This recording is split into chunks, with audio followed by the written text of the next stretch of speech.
अभी मुझे, हाँ, ये अटेम्प्टेड डिस्ट्रैक्शन है, ये अभी फुल डिस्ट्रैक्शन नहीं है, अटेम्प्टेड डिस्ट्रैक्शन है, बट ठीक है। हाँ, देखिए, जो उनके दिल में है वो मेरे बारे में कहते हैं। सरकार किसानों को डिस्ट्रैक्ट करने की कोशिश कर रही है। सरकार कह रही है किसानों को कि देखिए, बात करिए हमसे, 10 बार बात हो गई, 9 बार बात हो गई, वो उसको सरकार घसीटती जा रही है। तो रियलिटी किसान जानते हैं। और राहुल गांधी कौन है, क्या करता है, हिंदुस्तान का हर किसान जानता है। किसान जानता है भट्टा परसौल में नड्डा जी नहीं खड़े थे, मैंने तो उनको नहीं देखा। लैंड एक्विजिशन समय नड्डा जी तो नहीं खड़े थे, मोदी जी तो नहीं खड़े थे, राहुल गांधी खड़ा था। तो जब किसान की जमीन का मामला था, वहां पे कांग्रेस खड़ी थी। जब किसानों के कर्जा माफ करने की बात आई थी, वहां कांग्रेस खड़ी थी। ये क्या जेपी नड्डा मेरे प्रोफेसर हैं क्या, कि मैं इनको जवाब देता जाऊं कि कौन है ये? क्या ये हिंदुस्तान के प्रोफेसर हैं, टीचर हैं क्या? उनका क्यों जवाब दूं मैं? कौन होते हैं वो? मैं हिंदुस्तान का जवाब देता हूं, किसान का जवाब देता हूं। किसान मुझसे कोई भी सवाल पूछे, जवाब दूंगा। और जहां तक एग्रीकल्चरल सिस्टम की रिफॉर्म की बात है, हाँ, हमने रिफॉर्म की बात की है, मगर हमने एग्रीकल्चरल सिस्टम को डिस्ट्रॉय करने की बात नहीं की। हमारे किसी भी कानून में यह नहीं लिखा कि किसान जाकर कोर्ट में नहीं जा सकता। हमारे किसी भी कानून में यह नहीं लिखा कि मंडी को हम खत्म कर देंगे, नष्ट कर देंगे। हमारे किसी भी कानून में नहीं लिखा कि हम मतलब 1-2 लोगों को पूरे हिंदुस्तान का अनाज स्टोर करने देंगे। कोई भी ऐसा कानून नहीं है। Thank you, sir. Can we go to Arun from News 18? देखिए, जैसे मैंने आपसे कहा कि फार्म लॉ एक इवेंट नहीं है, एक प्रोसेस है। पहले लैंड एक्विजिशन, भट्टा परसौल, प्रोसेस। चाइना एक इवेंट नहीं है, चाइना एक प्रोसेस है। और मैं स्टडी करता हूं, मैं सोच समझ के बोलता हूं।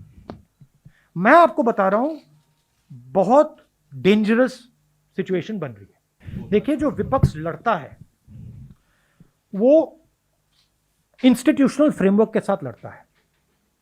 विपक्ष को फ्री एंड फेयर मीडिया की जरूरत होती है। विपक्ष को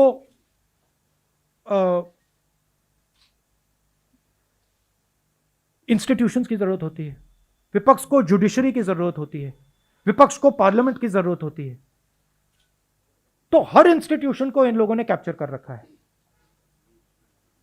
कोर्ट्स को ये कंट्रोल करते हैं, मीडिया को ये कंट्रोल करते हैं, पार्लियामेंट में बोलने नहीं देते हैं। तो जिस प्रकार से अंग्रेज हिंदुस्तान को चलाते थे कि देखो, अगर ब्राउन चमड़ी है तो बोल नहीं सकते, वैसे ये हिंदुस्तान को चला रहे हैं।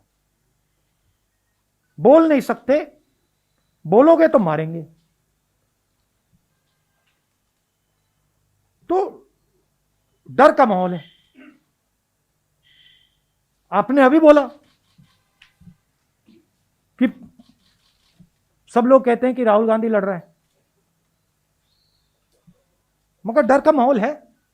आप लोग जानते हो कि जो आपको रियलिटी दिख रही है आप नहीं कह पाते हो, आप मेरे पास आके कहते हो। तो ये हिंदुस्तान की रियलिटी है और इससे हम लड़ेंगे। Thank you sir. दोबारा फिर किसानों पर फोकस लाते हुए मौसमी फ्रॉम आज तक। आपका पहला सवाल क्या था? सॉरी। हाँ, और खालिस्तानी। हाँ, देखिए, गवर्नमेंट का अप्रोच है कि एटीट्यूड है कि हमें सब कुछ मालूम है और हमारे खिलाफ जो भी बोलता है वो एंटी नेशनल है, क्रिमिनल है। ये इनकी अप्रोच है। हम जो बोल रहे हैं, हमें प्रॉब्लम दिख रही है। कोरोना की हमें प्रॉब्लम दिखी, हमने बोला, गवर्नमेंट हमारा दुश्मन बना देती है। हमने चाइना की बात बोली, गवर्नमेंट हमारा दुश्मन बना देती है। बट हम वार्निंग सिग्नल दे रहे हैं। गवर्नमेंट को यह समझ नहीं आ रही है कि मान लो इन्होंने इन किसानों को दबा भी लिया,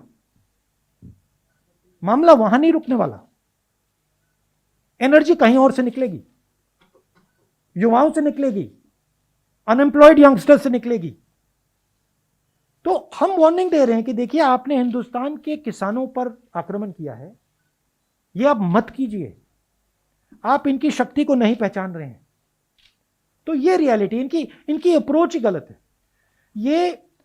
ये सीखना नहीं चाहते हैं, ये सोचना नहीं चाहते हैं, ये सिर्फ बोलना चाहते हैं। इनको सिखाया गया है, आरएसएस के लोग उनको सिखाते हैं कि देखो ना तुम्हें सुनना है ना तुम्हें समझना है, तुम्हें बस बोलना है, और बोलने में ये टॉप ग्रेड है, बट सोचते नहीं है। और देश को चलाने के लिए बोलने से ज्यादा सोचने की जरूरत होती है।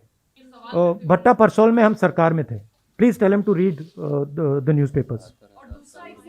और कर्जा माफ हमने 72,000 करोड़ रुपए किया, और लैंड एक्विजिशन वो बिल में हमने पार्लियामेंट में ऑपोजिशन में पास नहीं किया था, हम सरकार में थे।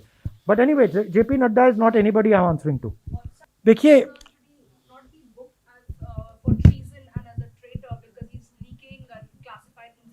वो किसको बुक करना है, वो जर्नलिस्ट को बुक करना है या उसको उनको बुक करना है जिन्होंने इंफॉर्मेशन दिया, या दोनों को बुक करना है? दोनों को बुक करना पड़ेगा, क्योंकि इंफॉर्मेशन दिया भी किसी ने है और लिया भी किसी ने है। देखिए एक जर्नलिस्ट को डिफेंस का सेंसिटिव इंफॉर्मेशन बालाकोट से पहले इंफॉर्मेशन दी जा रही है। उसी जर्नलिस्ट ने पहले कहा पुलवामा के बाद कि यह हमारे लिए बहुत अच्छा हुआ है। Reflection of the mindset of the prime minister. जो इनकी माइंडसेट है वो उनकी माइंडसेट है। ये देखो हमारे लिए बहुत अच्छा हुआ है कि हमारे 40 लोग मर गए, अब हम चुनाव जीत जाएंगे। आपने इंफॉर्मेशन दी, इंफॉर्मेशन चार पांच लोगों के पास थी। ऐसे मिशन में पायलट्स के पास नहीं होती है, ऐसे मिशन में पायलट्स को लास्ट मिनट में मिलती है। एयर चीफ के पास थी, prime minister, home minister, defence minister, NSA, इन 5 लोगों में से किसी ने इस व्यक्ति को यह इंफॉर्मेशन दी। यह क्रिमिनल एक्शन है, पता लगाना पड़ेगा किसने दी और उन दोनों को जेल में जाना पड़ेगा, और यह प्रोसेस शुरू हो जानी चाहिए। मगर यह प्रोसेस शुरू नहीं होगी, मैं बता दूंगा आपको क्यों। क्योंकि प्रधानमंत्री ने इंफॉर्मेशन दिया होगा।